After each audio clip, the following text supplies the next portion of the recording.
Et maintenant, c'est l'heure de l'inviter sur la télévision Burkina Info. À cet effet, je reçois sur ce plateau le professeur Serge Bayala, directeur général du CENU, le Centre national des œuvres universitaires. Bonjour et bienvenue sur ce plateau. Bonjour.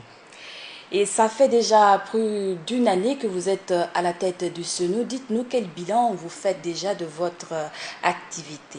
Bien, merci pour m'avoir invité sur votre plateau de ce Midi Magazine.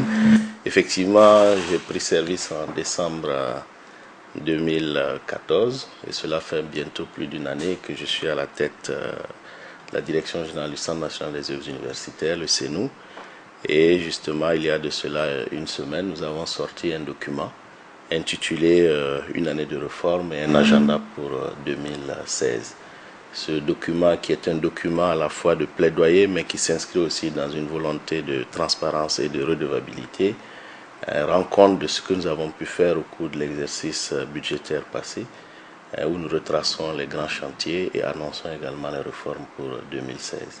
Avant de revenir sur la question des réformes, on accuse souvent l'équipe dirigeante du CENU de mauvaise gestion, de manque de transparence. Alors, votre réaction sur ces accusations?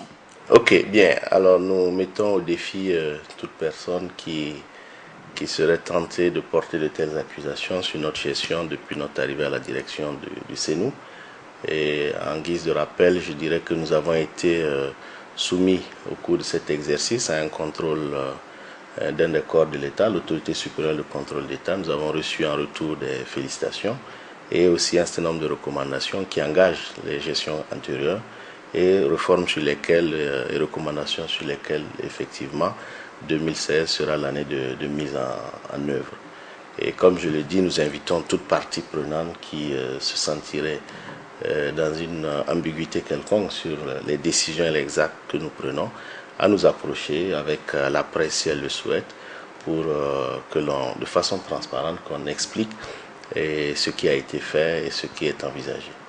Alors, en termes de réforme au niveau du CENU, à quoi peut-on s'attendre pour cette année 2016? Alors, il faut dire que 2016 s'inscrirait dans la continuité de ce qui a été engagé en 2015. Et en rappel, 2015 a été une année où deux innovations principales ont été apportées. La première innovation étant, je dirais, un changement cognitif, un changement total du paradigme de gestion, en mettant chaque acteur et chaque partie prenante face à ses responsabilités. Et justement, ces différentes parties prenantes, que sont d'une part les tutelles, qu'elles soient techniques ou financières, l'administration et le personnel du CENU, les étudiants et leurs associations, ainsi que l'ensemble des prestataires du CENU.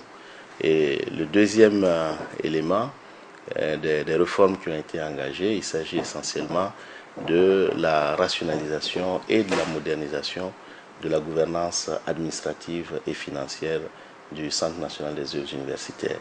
Et de façon concrète, lorsque vous prenez le discours qui était tenu par ailleurs, c'était un discours le plus souvent fait de promesses. Et c'était en ce qui concerne par exemple les rapports aux étudiants. Et 2015, nous avons tenté de faire comprendre aux différentes parties prenantes qu'il est impératif que l'on puisse s'asseoir et se tenir un langage de vérité et voir ensemble, avec les moyens qui sont limités, qu'est-ce qui peut être fait, qu'est-ce qui peut être envisagé. Et cela, naturellement, n'est pas du goût de tous les acteurs, mais nous sommes dans une situation où notre pays est face à des contraintes fortes au niveau de ses ressources et nous devons tous nous donner cette main pour pouvoir avancer à construire le pays. En ce qui concerne les réformes au niveau de la gouvernance administrative et financière, nous avons pris par exemple le cas de l'amélioration des contrôles dans les restaurants universitaires. Il faut dire que les restaurants universitaires, souvent, qui sont accusés par les étudiants de faire une mainmise sur la quantité de repas servis. Alors, il faut dire que nous contractons des prestataires pour le service des restaurants universitaires et il y a un cahier de charges qui est défini. Et ce cahier de charges prévoit des quantités, aussi bien en termes de poids des aliments qui sont servis, c'est par exemple 300 grammes, l'assiette minimale doit être de 300 grammes avec un morceau de viande ou un morceau de poisson et un morceau de pain. Il faut dire que les 300 grammes n'ont pas été fixés de façon ad hoc, mais c'est pour tenir compte des besoins d'entretien et de croissance de cette frange de notre population qui est jeune et qui a besoin justement de se nourrir afin de pouvoir poursuivre de façon sereine des études universitaires. Alors donc là encore je dis, j'invite toute partie qui penserait qu'il y a des rationnements opérés au niveau des plats à bien vouloir faire le déplacement dans les restaurants de façon inopinée et à vérifier le poids des plats qui sont servis. Et vous verrez que les 300 grammes dont je parlais tantôt sont relativement dépassés. Alors, Monsieur Bayala, autre fait, c'est la question de l'entretien des différentes cités universitaires. On a vu la semaine dernière, ceux de la Padoue ont pratiquement vu leurs chambres inondées d'eau. Alors, à qui la responsabilité? Et en ce moment, quel type de gestion comptiez-vous prôner au niveau des cités universitaires? Alors, effectivement, au niveau des cités, d'abord, je devrais rappeler que parmi nos prestations aux étudiants se trouve la question de l'hébergement. Et malheureusement, nous recevons de l'État, qui est notre principal soutien financier, nous recevons une subvention annuelle qui couvre uniquement que la restauration universitaire. Ce qui veut dire que les prestations sociales telles que le logement, telles que la santé, telles que le sport et la culture, et le transport pour le cas spécifique de Bobo sont supportés essentiellement par les fonds propres du CENU. Et en début d'exercice budgétaire, c'est une programmation qui est faite. Et la seule ressource propre que nous recevons, ou les seules ressources propres, sont de deux natures. Il y a les 1500 payés par lit, qui représentent à peu près 49 millions de francs CFA sur l'ensemble des villes universitaires. Et vous avez les 100 francs de tickets restaurant qui sont payés par les étudiants au niveau de la restauration universitaire. Voici les principales sources de recettes propres du CENU. Et c'est dans ça que nous essayons de faire en sorte que l'on puisse fonctionner d'une part en essayant d'entretenir les cités, en essayant d'assurer le transport, en essayant d'assurer également un certain nombre de qualités de soins dans les œuvres sociales que nous offrons au niveau du CENU. Et pour 2015, nous avons envisagé naturellement de procéder à des entretiens dans les différentes cités. Et cela a été fait notamment en ce qui concerne le nettoyage, en ce qui concerne le remplacement de certains sanitaires, et le curage des fosses septiques. Mais malheureusement, il faut reconnaître qu'à ce niveau-là, nous ne disons pas que tout a été fait, mais il y a de gros travaux à faire, notamment au niveau de certaines cités, telles que celle de la Padoue ou encore celle de Koudougou, où il faut véritablement refaire un travail de maçonnerie, puisque vous avez des infiltrations au niveau des murs et cela demande des ressources. Malheureusement, nous n'avons pas ces ressources, puisque, comme je vous l'ai dit, nous sommes liés par une très forte contrainte budgétaire. Une très forte contrainte budgétaire alors que vous avez indiqué qu'il y a encore 900 millions de francs CFA au niveau des caisses de CENU. Alors une redistribution de ces ressources conformément aux demandes des étudiants vu la question de l'hébergement, M. Bayala. Bien, vous faites bien de revenir sur cette question de 900 millions. Et je crois qu'il est bon de répéter, puisqu'on dit qu'elle est pédagogique, la répétition.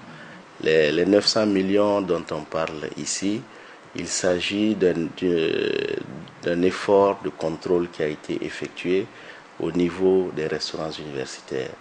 Et comme je vous l'ai dit, il y a un phénomène extraordinaire qui se produisait, si bien que nous étions en moyenne sur nos restaurants à 7 plats par minute à 28 plats par minute. Ce qui veut dire forcément quelque part qu'il y avait nécessité de renforcer ce contrôle afin de s'assurer qu'effectivement les quantités qui sont déclarées, qui sont payées, sont effectivement les quantités servies. Et nous avons renforcé le contrôle à ce niveau et cela a permis cette année d'arriver à une facturation en baisse de 25%. Et cette facturation en baisse de 25% représente justement les 900 millions dont on parle.